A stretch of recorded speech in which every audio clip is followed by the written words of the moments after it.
currently. I could go on. I told you about designer babies. There is something that is mad now. They call it 3-parent babies, relating to Genesis. I told you, super fecundation. What the devil knew.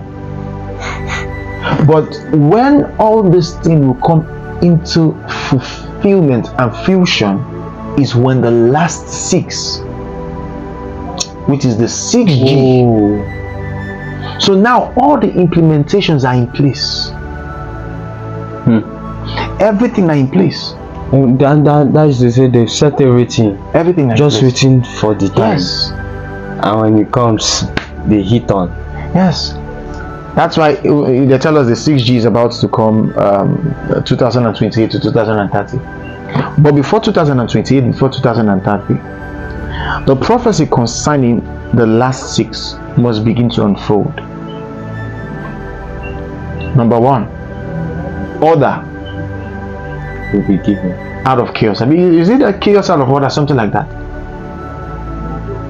They are going to bring order out of chaos, but the chaos itself had to be orchestrated by them. It is a planned chaos. So around the world, Jesus will tell you something like, there shall be wars and rumors of wars, nations fighting against nations and kingdom against kingdom.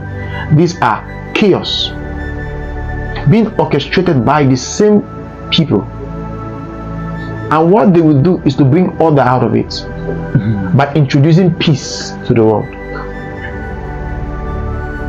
You don't see that? Now, another thing that is supposed to be happening apart from the chaos out of order, and that you see in your $1 bill, in the US $1 bill, yes, or those other, I don't know, but I think they will show it on this video. You will see it where they talked about bringing order out of chaos. And I told you the chaos will be orchestrated by the same people, and they'll try to usher in order by giving peace as the solution. But we would not know that the people trying to bring peace are the very people bringing the chaos. Right. That's what our Bible told us. Now, on another thing, we'll also see, because we need to touch the days of Noah, the editing days of Noah. What was happening? Now you also find out that I think I would need to put the video here for you to see, where we begin to explain biotechnology. Yes, sir. All right. Yeah. Mixing biology with the technology. Yeah. Bringing about a new transhumanism, a new race of human. What is transhumanism? Transhumanism refers to a philosophical and scientific movement that advocates the use of current and emerging technologies, such as genetic engineering, cryonics, artificial intelligence, or AI, and nanotechnology to augment human capabilities and improve the human condition. Thus, the transhumanists envision a future in which the responsible application of such technologies enables humans to slow, reverse, or eliminate the aging process, to achieve corresponding increases in human lifespans, and to enhance human cognitive and sensory capacities. The movement proposes that humans with augmented capabilities will evolve into an enhanced species that transcends humanity, indeed, the post-human condition.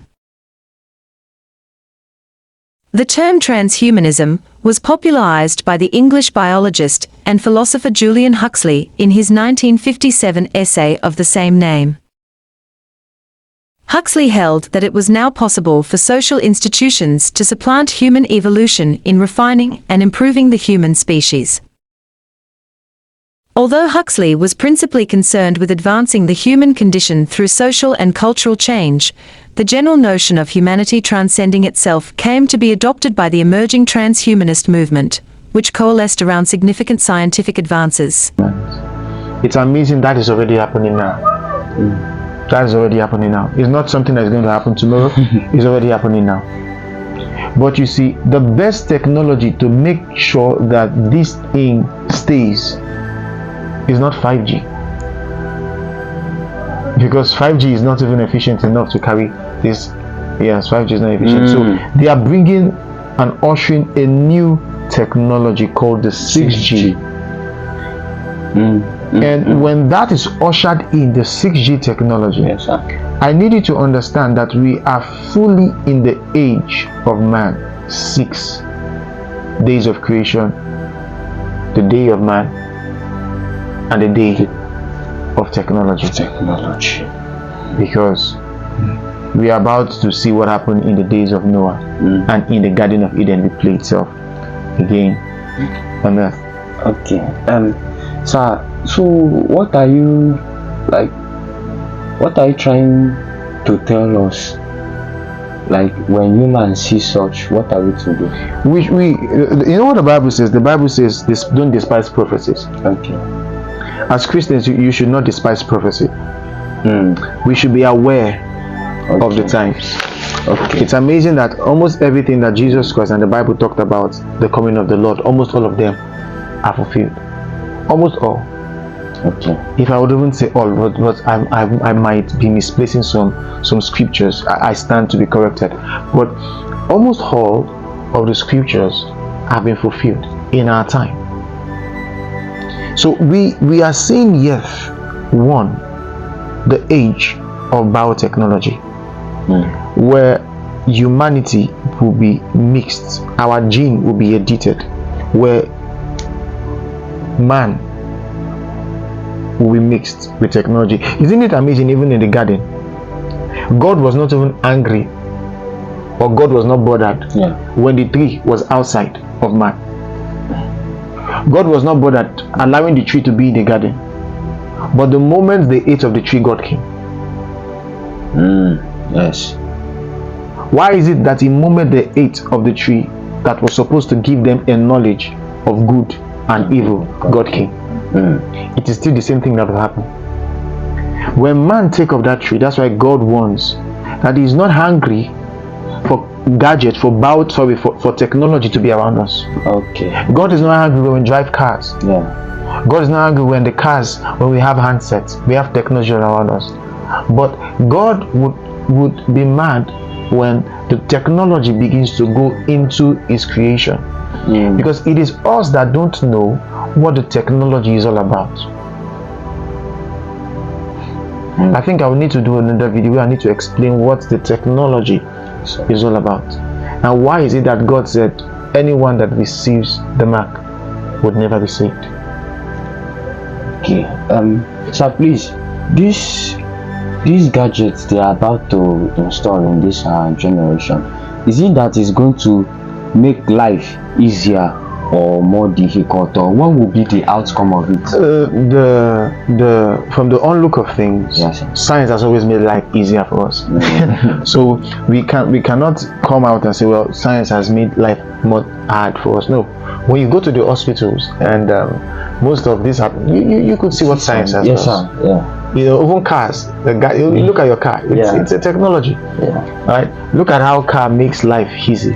So science has made life easy for us until science decided that they want to not just stay outside the skin, but to go under. A bit more personal. You've called yourself a prophet tonight, or you used the word. I repeatedly deny. Yeah, well, I mean, all this story about Jesus rising from the dead and being the Son of God, this is fake news. Yuval Noah Harari, a spokesperson and advisor for the World Economic Forum and Klaus Schwab's right-hand man, people say, I don't think I've ever seen somebody encompass the Antichrist and the goals of the Antichrist more than this person. This guy is pushing for practically new religions based off technology. He calls and openly says that we're going to be having entities living among us that are not human, and then he's pushing and absolutely supporting in multiple video interviews that we need to be surveyed and have surveillance that is technology implanted under our skin. I mean, it's shocking. The skin. Okay, that is what God is against. That's what God is against. Okay. And it's all a planned agenda, because that is when the age of technology, that is when Jesus said He's going to come back. Jesus is saying, when you dare mess with my creation, I'm coming back. The moment your technology goes into them, I'm coming back. Right? Definitely, that will tell us that the end of time is already near. Relating to biblical prophecies, we see most prophecies that God gave about the coming of the Lord is yes, and we see that let me tell you one before I close. I think I wrote this one, and I don't want to mix this one. I think I've talked about designers babies and tree parents babies. I think I've explained that. If you check where I talked about super fecundation, even in the times of the garden, there was what they call animals gene editing. This one is when they mix the genes, splice the genes of different animals, right? Therefore creating another new species. But what happens to our environment when humans begin to engineer life and they become an invasive species? Edited genes to produce bioluminescence, making them glow in the dark. And there are rumors of chimeras, animals created with genes from multiple species. The name chimera comes from Greek mythology, a fire-breathing creature with the body of a lion, the head of a goat arising from its back, and the tail of a snake. Imagine I take the gene of a lion and mix it with the gene of let's say a bat or a bird. You're creating something new out of what's not there. Then we could relate now to why God would destroy certain times. We've heard of the days of dinosaurs. Why God destroyed the dinosaurs? Because if you check those species, they are what they call invasive species that are harmful to the economy or the ecology of our time. They pollute, they are harmful to our environment. These are invasive species. And invasive species are not created by God. They are man-made. So we could now tailor ourselves to go back and find what happened to the dinosaurs, what happened to these creatures, these things that have gone extinct. Would God destroy his creation? What kind of a God would destroy his creation? Because when we understand what happened to the days of dinosaurs, we can still understand what happened in the days of Genesis chapter 6 when God wiped out the generation, because they have been polluted. The Bible says the earth was polluted. Not just the earth, everything was polluted on the earth. They went ahead not just to pollute themselves, but to pollute even the animals, because the Bible even talked about the birds, everything. They polluted everything, even the land. So God had to use water to wash. When you bath, what do you do? It cleanses me. That's what God did. And when Jesus is coming, when God is coming back the last time, he doesn't want to clean it again, because he's done with it. A new heaven and a new earth is coming. This time he's going to destroy it with fire. But the first time he used flood, the second time he used flood, because he still needs the earth. So he washes all the particles away and come back and continue his work on the earth. Right? But the last time he's going to send fire. So fire will be the last destruction. But we need to now understand that these were the things that these guys were doing. Now let me touch the last one before we close, right? Because I think I've been able to explain the six. Yes. And I told you the last 6 has to do with the 6G, which is talking about the 6th generation. And I told you that when that happens, we should go and look around if the things that the Bible told us were supposed to happen before the time are already happening. Now let me touch this last. I think I've talked about the gene editing for animals. For animals, right? When I talk about they can splice. Right now, there is nothing that cannot be edited in there's nothing. Science can edit anything by just the human brain can be edited. Everything can be edited by just splicing the genes of this one or the DNA of this to the DNA of this, and we get a brand new species.